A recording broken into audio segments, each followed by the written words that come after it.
this van. Sort a few other bits out. Should be an interesting video. Thanks for watching. Transporter HQ Europe demo van stage 2. So hopefully you've seen the previous video. If not, skip back to my old videos and you'll see where we brought this over from Europe. But quick story behind this van is this is a Dutch van that's over here in the UK.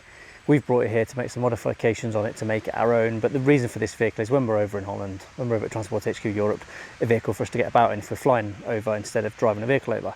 So we wanted to start with a nice van. We found a nice van, which was Emmerich's van that works at Transport HQ Europe. Finally talked him into selling that van to us.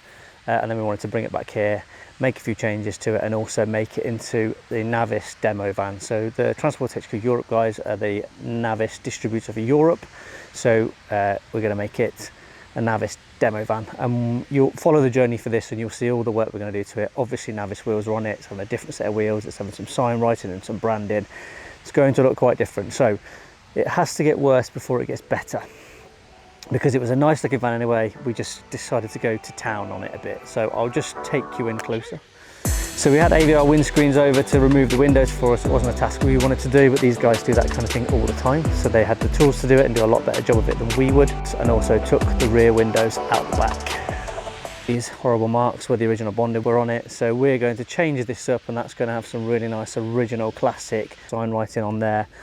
It's got the Navis steels on it at the minute, but these wheels are coming off, and it's, well, we'll show you what's going on there later on in the video. Put camper glass windows in it, so that's being done, and at the same time remove the wipers, smooth those out. Next stage of this is it's going over to Steve at Loughborough Paintwork. He's the man for the job. So Steve's had the brief of explain what needs to happen here into this van, but the plan is I really like the Caravelle front end, but my favourite look of all transporters ever is the T5 preface, and I love the commercial look. So the Caravelle bumper made commercial, keeping the lip, all texture paints, a few little changes on the front there, and we'll sort the rest afterwards. So windows all need painting, so Steve's going to tidy up all this for us, repaint those panels there so we can do the sign writing, texture paint that rear bumper as well. If you look inside, you'll see there's a few changes started to happen.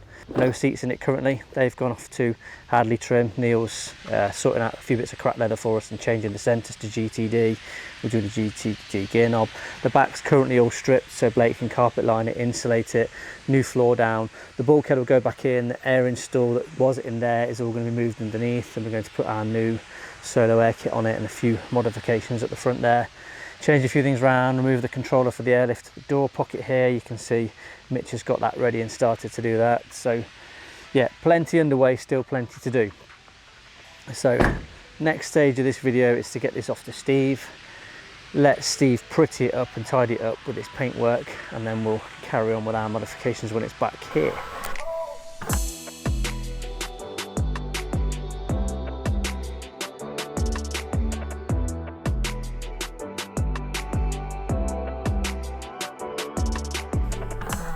So here we are at Paintworks in Loughborough. Steve, as you've seen, does all of our paint, so it's finished. Just take you in close and have a look. We wanted to keep the Caravelle bumpers, but we wanted to go textured for that commercial look.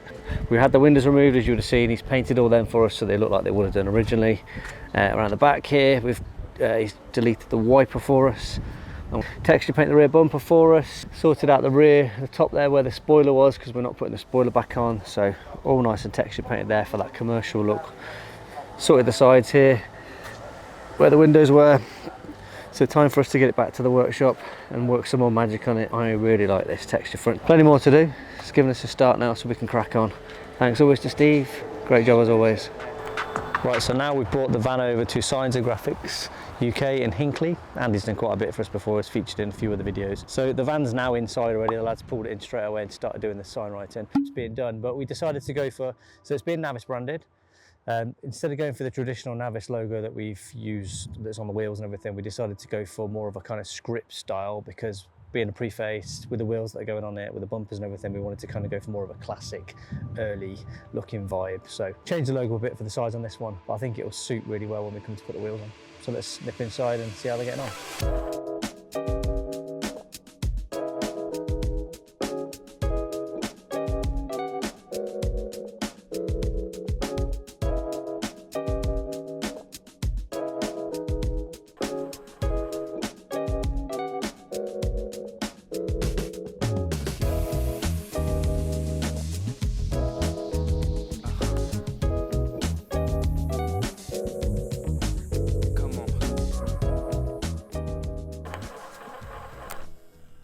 So here we are back at Transport HQ, delivering the new Navis demo van to them, and they were pretty pleased, I've got to say. Well, we were pretty sure they'd like it, but I think they liked it a lot, which is always a positive sign. So here it is, back in the Netherlands. I'm going to run you around, show you what we've done to it. The list is really long, so hopefully I won't forget everything.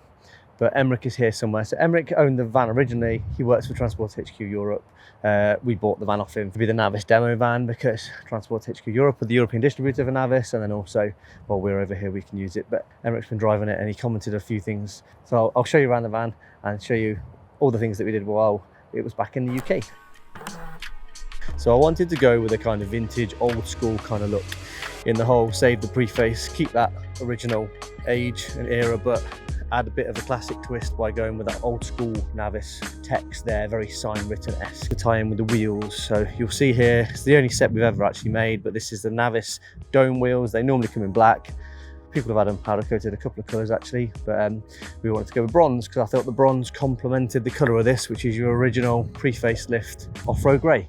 Something I've always wanted to do, but I like the shape of the Caravel. You see so much more of this Caravel bumper over here in Europe than you do in the UK. We tend to have a lot more of your standard commercial shape, but I wanted that black textured look, so kept the original lip that was on there, still with the nicer, sexier Caravel front bumper there. Same again around the rear, so kept the original bumper, fixed a couple of issues with parking sensors that it had. I had that texture painted black, swapped the VW badge out for one that was matte black as well, and then we took out the original OEM windows with the orange stripes in for the heated element and put the camper glass windows in just to keep it nice and clean. So just swapped these actually while we were here. So this, originally they'd put the T6.1 style Transporter HQ lights in red smoke, but we prefer the red clear. So I just think it makes, I don't know, I particularly like that. I feel it's very OEM looking in the red clear, but T6.1 style. So a few of the things we've done, it already had T6 mirror conversion or T5.1 mirror conversion, so we swapped the mirror caps over for texture ones, just genuine unpainted standard texture ones.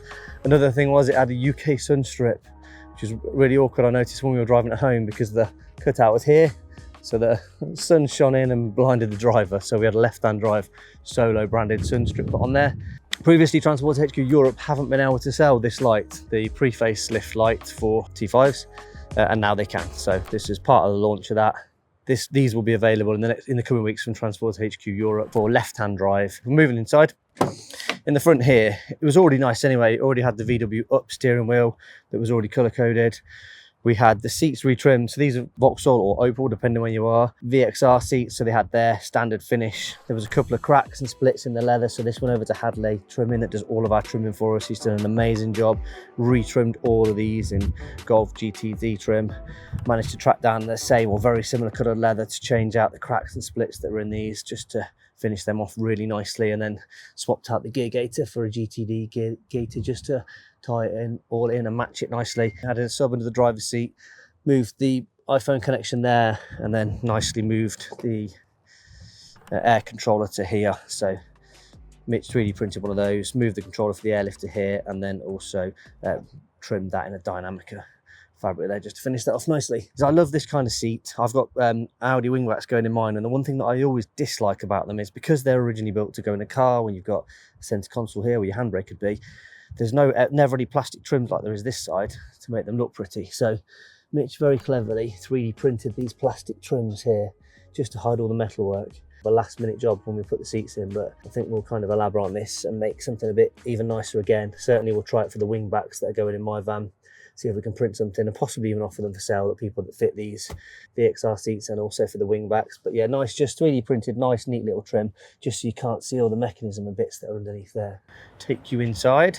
So remove the air install that was inside that had been done previously and put everything underneath. So now we've got our own Solow branded seamless 5-gallon tank underneath, and 2 Quiet Solow branded compressors. Without doubt the quietest compressors on the market. I've tried them all, majorly impressive. This van's way quieter than it was, and previously the compressors were in a box in the back here which kept them quieter, but it's all hidden underneath. So Blake's been round and carpet lined the whole thing. So carpet lined the bulkhead, carpet lined and insulated and soundproofed all the sides here, retrimmed the roof, carpet lined the roof, and added these little recessed LED lights just to make it better lighting in here and just finish it off nice and neatly. Full height rear panels there just to cover up what was there, but obviously you can still see the camper glass windows through. And then again on the inside here, no windows, so it's all full height rear panels. This is our pre-cut vinyl floor that we sell in the UK. We also sell it over, or will be selling it very soon over at Transport HQ Europe. Loads of different finishes. This we went for just like a nice black hex pattern just to keep it really nice and tidy and usable. Change the combi steps out, so deeper steps we do. This is an aftermarket one without a light, just for a nicer finish, and so when you've got the floor, the thicker floor, you can have the deeper step. And then going around the back, finishing off the rear nicer with these longer threshold covers, just with the caps and screws. It just makes that join between the inside and the outside of the vehicle neater. And these aftermarket ones are nice, and they're slightly longer than the genuine ones, and they curve up at the edge there to give you a better hiding of between the vinyl and the back of the vehicle. We removed the rear spoiler. We were originally just going to, it wasn't fitted very well actually, it was lifting, but we're going to remove it, tidy it up and put it back on again. But actually when we removed it, and with the whole more classic look with the steel wheels and everything, we decided not to put it back on. That works well on Marco's van over there. And the preface look, I think it just looked nice and neat not to have the spoiler on the back there. Something we see no end of. We see vehicles come in and this sliding door is just really tricky. It just doesn't slide very well.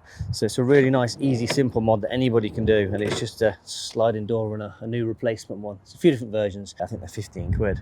The balls on those wear, the little wheels wear, and it makes the door horrible to open. It feels like a brand new door now, and it's just that little runner there. Nice, simple mod you can do. Check them out on eBay, I'm sure you'll find them. Right, so moving on to the suspension. So this is a T26 actually, and what you might not know is that T26s don't come with the rear anti-roll bar, and it does actually make quite a difference. We could have gone out and put H&R anti-roll bars or something on this, but we decided not to go to that level, and we actually put the anti-roll bar off my T6. I did, and the rear anti-roll bar is exactly the same, so we just bought the extra brackets and put my T6.1 rear anti-roll bar on this, so it's got anti-roll bars all round now. Front is different because the T6.1 has electronic power steering, so they're the only thing that has a completely different anti-roll bar, but the rest of them have the same anti-roll bar. Yeah, it's surprisingly how noticeable it is, how much more stable it feels just by having a standard anti-roll bar compared to not having an anti-roll bar at all. So one other thing we did, which was a big part of this, was change the air suspension out. So the original air suspension came off and we put the new Solow air suspension on for several reasons. First of all, because it's our own brand that we want to market and these guys sell over here, and secondly because we believe it is the best air suspension out there. Emmerich owned the van for how many years? 2005. Transport HQ Europe bought it off him, but Emmerich's still driving it. The original air suspension was fitted, Emmerich had that done, so he's been driving it around like this.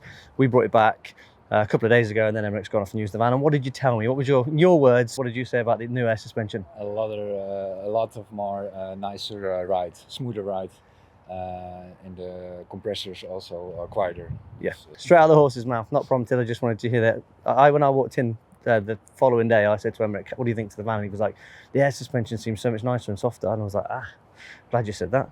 But there you go. Yeah, so it now has the new Solow suspension, struts and bags, Solow Quietest Compressors, as Emmerich mentioned. So there we go, our work here is done, as they say. So we are leaving this here now, and me and Mikey are flying back to England, and then in a few more weeks we're bringing back the Dutch camper conversion that we're working on over there, which will feature also in a coming video. But that's the one I want to try and work a way to show you how usable EcoFlow portable power pack system is in a full camper conversion. So we're going to put that in that. We're going to try and video the whole process for that to show people that are having to go out doing a build themselves or looking for other alternatives to standard leisure battery setups, how well the EcoFlow systems can work. So we'll try and document that all along the way and show you how much energy you can get out of these EcoFlows. We'll probably feature the new EcoFlow Delta power pack, which is imminent, about to land, but really impressive. We went over to meet those guys a couple of weeks ago to see it and demo it and use it, and it's a great bit of kit. The whole technology around batteries and stuff is evolving so quickly that make sure you follow the channel for details on that video and many other videos. Please do like this video if you've enjoyed it. It means a lot to us and it helps show the video to other people. I hope you like this van. Please do comment below. Maybe you think it looked much better before. Please do comment below if you like it or if you don't like it, what you do like about it, what you would change. Just look, we like to hear your opinion, because we're not always right. Share it with other people that may be interested or may not be, about to embark on a journey of possibly fitting air suspension or changing the look of their van or even considering a facelift. It's worthwhile showing on this video because I think this is the way to stay. Keep it original. I've seen quite a few people that bought facelift vans that have then face dropped them back to the pre-face look, and they get such a positive reaction for doing that. I truly believe they're going to become the next classics And if you took an early bay and you facelifted it to a late bay, it would be worth less money. You know, split screens, if they were facelifted, they'd be worth less money. People will say, oh, we're miles off that point, but I don't know. I don't think we are that far off. The price of these vans is going up so much. I think keeping a vehicle pre-faced, you can make a pre-faced vehicle look really nice. You can make a commercial bumpered standard pre-faced vehicle look really nice. Subscribe to the channel for plenty more videos. And as always, thanks for watching.